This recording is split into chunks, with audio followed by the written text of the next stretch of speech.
Watch the ride.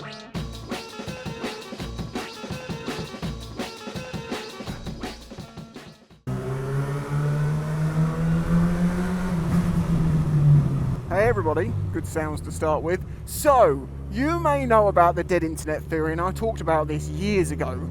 The dead internet theory is basically a theory, I don't want to say the word on YouTube, begins with C, but you know, an idea that, so ridiculous YouTube is now, so dystopian, that most of the people online, or a lot of people online since about 2016, 2017, has actually been bots.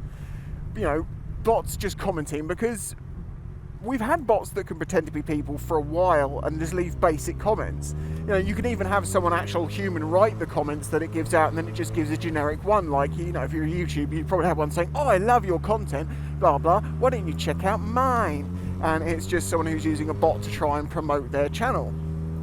Many of the big YouTubers of a few years ago, who have actually fallen off now, use the same tactics to grow their channels. But then again, paying to boost a video of yours which is got advertising on it is also a thing that many channels do now.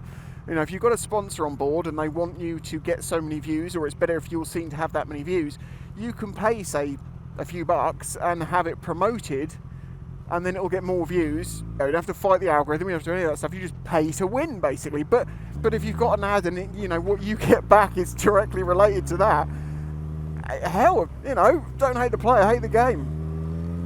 Now, this is kind of crossing over with a subject I've wanted to talk about for a while, which is your online experience. You would consider it to be probably quite unique, you know, because there's hundreds and hundreds and hundreds of hours of video going up to YouTube every day, millions of posts on social media, etc, etc. So, you know, by the algorithm learning what you like, etc., that was the idea of the algorithm, remember? It was to give you things that you were interested in. You'd expect that everyone's feeds would be very much different. The reality is not that. When you see, I don't know, a funny video, you might show it to someone and they're like, "Oh, I've already seen this," or I saw that too. And they haven't got any interests that coincide with yours. And that's because I don't believe our online experiences are that unique. I think, for instance, like YouTube homepage, it's supposed to be things that are recommended to you that you would like. But it seems like the people that they're picking from is a very small group of people. And when you see other people's feeds, you notice how, you know, it looks just like yours. The same things are there. Okay, maybe there's one or two spots with a random channel that's more specialised to something you're interested in. You'll probably subscribe to them, but you don't remember that because they don't show you the subscription feed, or you don't look at that anymore. And as I say, at the end of the day, when people think they have a unique online experience, you realise everyone's just being fed the exact same stuff, because what's there is what they want you to watch, is what's good for them. It can depend on who's paying for that video. Maybe that video has got some political push to it, or some idea is there that someone politically would like to see put out there more, or even for a business to promote a thing. The companies can pay to promote other people's videos and also sponsor them with ads, so they get shown to more people. Love this weather. Let's go around this way for fun. Ah! At least the wind's behind me now. Point being, point being, you aren't getting a unique experience because it's more determined on who's paying to put things in front of your face. Now, the dead internet theory was always a theory. You know, although we all knew there were bot farms out there. If you don't know what a bot farm is, it's basically, oh god, I hate the world. Right, people will basically get like 500 phones and mount them to a wall, and every single one of those has got an account it's signed into on social media. That might be a real account that they've hacked from someone. That might be one they've made up entirely themselves. In the past, they would just steal images of people.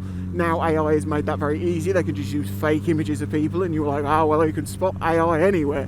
No, people can't, because everything and anything in the past that people didn't understand was Photoshop, and now everything that people don't understand is AI. It makes no sense, but okay, it's true, honestly. Oh, it's just all AI, it's just AI. That dog there, AI. Oh, he's taken a big turd. Sorry, brother, I didn't mean to do you wrong. And then they use those botted accounts to either help promote something, they can sell people likes, like we'll give you 500 likes on your post for $2, and they literally just go into their software. I think they can centrally control these accounts, or maybe they control them through the phone. I don't think they actually physically touch the phones, maybe they do, but they can basically go to someone's like and just like it from 500 accounts. There's your likes, well done. You can also get them to say things, you can also politically pay them to try and attack anything by a certain person. They are used as a type of warfare. It is cyber warfare, and they are very much the soldiers of it. Karen, who had Facebook a few years ago but hasn't used it for a while and hasn't noticed that she's been hacked, has been a soldier in a psyop for a while, a digital psyop at that. So as I say, this is a thing that was theorised, although we know it to be true, and this is definitely going on. Well, now it gets worse, because now we have actual AI profiles put onto platforms by the people who own the platforms. Now, Facebook have said that this is, they've said a few different things, and they're like, don't worry about it, it's no biggie, we're just sort of seeing things, we're testing it. But you know where this is going. This is just another form of manipulation to basically people, because if you get enough people to agree, well then people get divided, and they'll say the other side's wrong, and it doesn't matter about science, fact, or anything like that. They'll just be divided down the middle, and they'll want each other's blood over nothing. Do you remember when you thought everything was completely messed up in like 2019? Do you feel like it was that bad now? So I've been talking about AI since day one, and you can see where these things are going, and it's progressed faster than I could ever have imagined.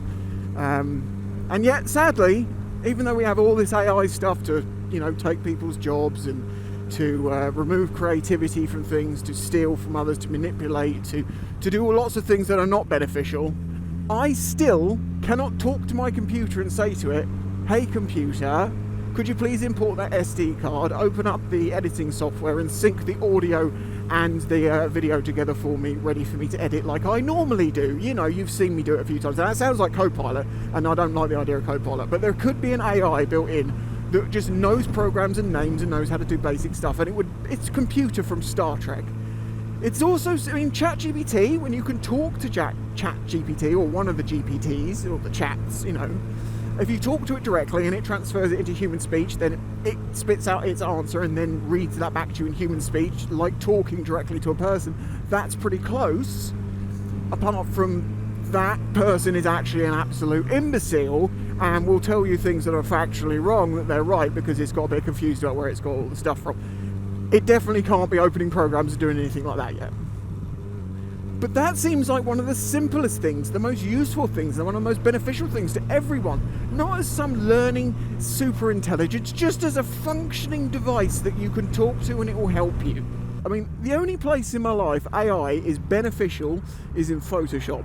For like outlining stuff where you used to have to do it manually, now you can be like, select the object, and it does it.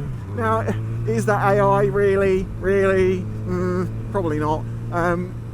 But they like to call it an AI feature.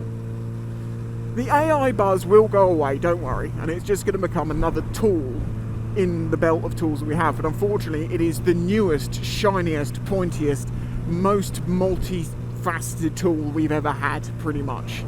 It's kind of like the equivalent of a nuclear bomb. If a nuclear bomb, if used in the right way, could, I don't know, fertilise huge lands and restore wastelands, get rid of greenhouse gases. If it could do something actually beneficial, then it would be more like a nuclear bomb. And before anyone says, well, we have used nukes to do some useful things, such as, I am aware of these, a few of them.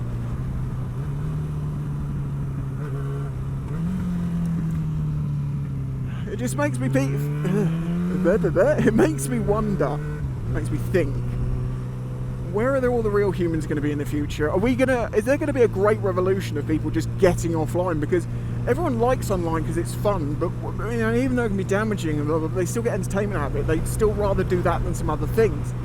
If it stops doing that for people, if they start really, seeing through it all, it could kind of fall away in a weird but beneficial way to mankind. Is that going to happen? I very much doubt it. Now that kids are born with phones in their hands, they are almost close to being cyborgs because they cannot function properly, emotionally, without a device nearby to help support them with their immense dopamine addiction or inability to work out simple math. What's 9 plus 10? 21! Yet again, I've just made a video and I think to myself, well, that sounds rather, depressing and dystopian and like there's no hope out the back of it, and I wish I could try and chuck a positive spin on this. Let's try. AI will help us synthesize drugs that will probably most likely be the chances of us getting a cure for cancer. I don't want to get into the debate about whether there already is one and it's being hidden from us. I'm just saying other things, or even independently discovering the same cure. Let's say that much. It can help with so many things where humans aren't great at it. Because computers are good at stuff, but we've always had to tell them what to do. Now they can kind of do some stuff on their own. It makes it really, really, really useful. It's like when an employee goes from being a trainee to an employee, from when you have to spend extra time teaching them stuff to them actually doing things for you that gives you more time, like when I was a chef and I had someone come in the kitchen who was going to help me cook, and I was dubious at this, and then I asked them to crack an egg and they went, oh, I've never cracked an egg before. They were like 20 something, and I just went, okay, thanks, I'll do this on my own. And I explained to my manager, he was like, well, he was going to come and help you. I'm like, dude, he can't even crack an egg. I'm going to spend more time managing him than just doing the job, so it'd be faster if I just do it on my own. He got the point. He looked surprised. He's like, what? Sorry, what do you mean he has never cracked an egg? No, I mean it. He hasn't. So yes, the dead internet theory is no longer a theory because it's now very much going to be alive with AI bots, which are so much more insidious, effective, and potentially dangerous than just the old school bots of like my video. It's like people on YouTube that buy subscriptions. I've never really understood that because it's like pay money to get subscriptions. They're never going to watch you. It's of no worth. Oh, it's cold and it's stormy, and I've just realised I didn't get the salad I was supposed to get on the way back from the other shop. God damn it. Right, well, on that note, I'm going to end this video. As I say, apologies again if it seems really dark and dystopian, but these are the times we live in. And this is the world I work in.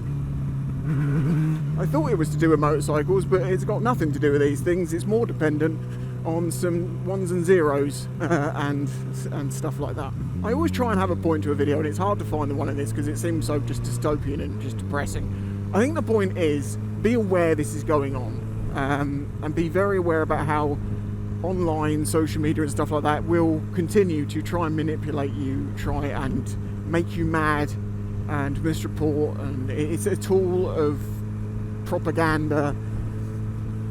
It's, as I say, social media is a terrible, terrible thing. I think that's my point, is just to be aware that it's getting worse, and now you could actually have what seems like a reasonable conversation with what you thought was a real human, saying some stuff you might not agree with. It's not a human.